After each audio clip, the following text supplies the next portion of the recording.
Boa noite, aqui na página 2 continuamos a apresentar as ideias dos partidos que ainda não têm assento parlamentar. É o meu convidado hoje, Nelson Veríssimo, dos Juntos pelo Povo, um partido bem conhecido na Madeira. Boa noite, bem-vindo, onde teve um resultado, diria, fantástico, com a possibilidade de eleger pelo menos um deputado a partir da Madeira. No entanto, concorre em todo o país. Na verdade, somos um movimento de cidadãos que, no presente, temos 5 autarquias, 5 deputados na Assembleia Legislativa Regional e estamos a concorrer em 14 círculos. Um círculo da Madeira, mais 11 do continente, um da Europa e outro fora da Europa. O nosso objetivo primordial é alcançar representação nacional na Assembleia da República, no sentido de expressar a voz dos cidadãos que não se encontram vinculados nem se refletem no arco da governação. Na Madeira, conseguir este resultado era coisa que muitos analistas diriam completamente impossível. No entanto, vocês conseguiram. Que mensagem é que estão a passar nesta campanha nacional? O mesmo que disseram na Madeira, isto é, está aqui uma outra alternativa, pessoas que não são da clientela do poder normal? Mais ou menos isso. Na verdade, nós presentemente somos a terceira força política da Madeira, estamos à frente do Partido Socialista e o que nós pretendemos é motivar os cidadãos para a vida política, motivar para a participação na gestão da coisa pública e, sobretudo, cativar aqueles que se encontram desiludidos com os partidos do arco da governação. Na Madeira, com a clientela na tónica da campanha, conseguiram este resultado. No continente, onde é que quer chegar? É mais difícil penetrar aqui no reino, digamos assim, porque nós somos um partido que nasceu na Madeira, nasceu em fevereiro de 2015. Mas nasce na Madeira sem intenções independentistas, separatistas, sem um discurso só para a autonomia. Nasce com um discurso nacional. Nasce com um discurso nacional e a Constituição da República Portuguesa proíbe partidos regionais. De modo que nós sempre procuramos essa dimensão nacional e, sobretudo, procuramos uma política de proximidade com os cidadãos. Queremos trazer essa mensagem também para o continente, mas reconhecemos que é difícil, dado que nascemos em fevereiro de 2015 e tivemos este ano, ou temos este ano, 2 atos eleitorais extremamente importantes, a Assembleia Legislativa da Madeira e a Assembleia da República. Isto é um esforço enorme de mobilização e conseguir concorrer em 12 círculos do continente já é uma grande obra e, de facto, nós temos alcançado uma grande receptividade à nossa mensagem de proximidade e queremos exatamente que este modelo que se iniciou num pequeno concelho da Madeira se expanda pelo país. O que é diferente na governação que faz dos pequenos concelhos e dos grandes concelhos da Madeira daquilo que estava a acontecer até aqui? É sobretudo a relação de proximidade com as populações, sentir os anseios e as preocupações das pessoas, estar próximo delas nos sítios mais recônditos, ouvir de facto aquilo que preocupa no cotidiano e depois tentar resolver esses problemas, sempre numa relação de proximidade. Se for Primeiro-Ministro, vai ter a porta do gabinete aberta, como na Madeira quer ter também? Nós temos consciência da nossa realidade. O JPP não vai chegar a ser governo. O que nós queremos ser é uma voz na Assembleia da República, uma voz diferente, que não se perca em temas que não interessam aos portugueses, mas uma voz que levante os reais problemas da sociedade portuguesa e que contribua com as suas ideias para a solução dos problemas dos portugueses. Então olhamos para Portugal. Desemprego. Como é que se pode resolver este problema? Vamos olhando para os números do Instituto Nacional de Estatística com 2 leituras. O Governo a dizer estamos a fazer um bom trabalho. Está a resultar a oposição a dizer não, estamos a deixar as pessoas sair. Por isso é que são os números melhores. Qual é a solução? A estatística sempre permite 2 leituras, mas há uma leitura que é incontestável. Perderam-se nos últimos 4 anos 260 mil postos de trabalho. Já anteriormente, no governo de Sócrates, também se havia perdido um grande número de postos de trabalho. Isso tem de estancar. O problema de Portugal não é tanto um problema financeiro como os governantes querem fazer passar, mas é sobretudo um problema económico e há que apostar no desenvolvimento da economia para criar postos de trabalho. Mas como é que fazemos? Seremos um país a produzir o quê, na sua opinião? Seremos um país a produzir aquilo que temos de melhor.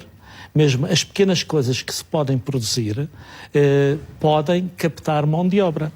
Portanto, naquilo que nós podemos produzir, devemos produzir. E o que é que nós devemos produzir? Nós temos um bom exemplo no caso recente das exportações de alguns produtos agrícolas. Calçado, agricultura, também temos o têxteis. Calçado, os têxteis, mais ou menos. Temos grandes possibilidades a nível do turismo, que muitas vezes não exploramos devidamente. Portanto, nós temos algumas condições para travar, sobretudo, esta perda de postos de trabalho. Fala das pessoas, certamente, quando abre a porta do seu gabinete, recebe alguns reformados. O que é que vai fazer com o sistema de segurança social, se tiver essa voz importante no Parlamento? Os governantes dizem que nós precisamos de 600 milhões para a segurança social. E uma das questões que nós teremos de colocar é saber onde é aplicado esse dinheiro. O dinheiro da segurança social não é somente aplicado nas pensões ou nas reformas. Há muitas aplicações. Houve aplicações financeiras nos últimos 10 anos que deram resultados menos bons e é necessário apurar responsabilidades nesse domínio e, sobretudo, travar essa má aplicação dos dinheiros da segurança social em domínios que são difíceis de prever a nível de sucesso. Mas acha que é sustentável a segurança social tal como está? Se não houver trabalhadores, não é. Portanto, se não há descontos, não pode haver possibilidade de manter o sistema atual. Talvez seja necessário criar um plafond a nível de uma reforma para os portugueses, para além da qual não se pode exceder. Mas um plafond de que tipo? Só temos uma reforma até X euros e descontamos só parte do nosso ordenado para isso, complementando com o sistema privado? Exatamente, nesse sentido, porque o sistema como está, com reformas demasiado baixas e outras demasiado altas, não é possível manter. E esse plafonamento não será uma privatização das grandes reformas? Quem desconta muito não passará a descontar para um fundo privado em vez de sustentar o sistema de segurança social? Descontará até uma certa medida e, a partir daí, passará para um fundo privado. E saúde, um sistema público ou privado, ou um sistema misto como temos atualmente? Acho que é necessário manter a fórmula atual. Há os serviços públicos e os serviços privados. Agora, é necessário que as instituições públicas da saúde definam bem critérios para que não haver uma certa promiscuidade de interesses relativamente à parte privada. Mas devemos ter, por exemplo, médicos só no Serviço Nacional de Saúde, sem trabalharem no privado, para não ter essa promiscuidade? Isso é uma opção de cada médico. Se o médico fizer a sua opção pelo Serviço de Saúde em termos de exclusividade, muito bem. Se ele pretende manter-se no serviço público, mas também fazer consultas ou cirurgias no privado, também o que há é cumprir horários e há, sobretudo, de distinguir duas esferas de uma forma muito clara, o público e o privado. Tivemos uma grande polémica à volta da Justiça com este novo mapa judiciário que faz agora um ano. Acha que deve ser alterado, que devemos pensar de outra forma o nosso modelo de justiça? O que eu acho, sobretudo, ao nível dos custos. A maioria das pessoas não tem, para a maioria das pessoas não está garantido o acesso à justiça, porque a justiça é cara e, sobretudo, mesmo quando se apresenta um quadro de dificuldades económicas, a resposta é lenta. E perante isso há que arranjar soluções no sentido de levar os cidadãos ao acesso à justiça com custos muito mais baixos. Que soluções é que o JPP propõe? Eu acho que uma das medidas que deve ser tomada é que ninguém deve ser impedido de... Constitucionalmente não é de ter acesso à justiça, mas depois não é, mas na prática é. Na prática acho que é diferente. E há outras medidas que nós propomos dentro deste campo, mas já abrangendo sobretudo uma ou outra área, que é o facto que a casa de família, a habitação permanente, não deve ser um bem penhorável. Todas as pessoas têm direito à habitação, somente quando aquele que é devedor declarar que a sua casa pode ser um bem penhorável, é que ela deve ser.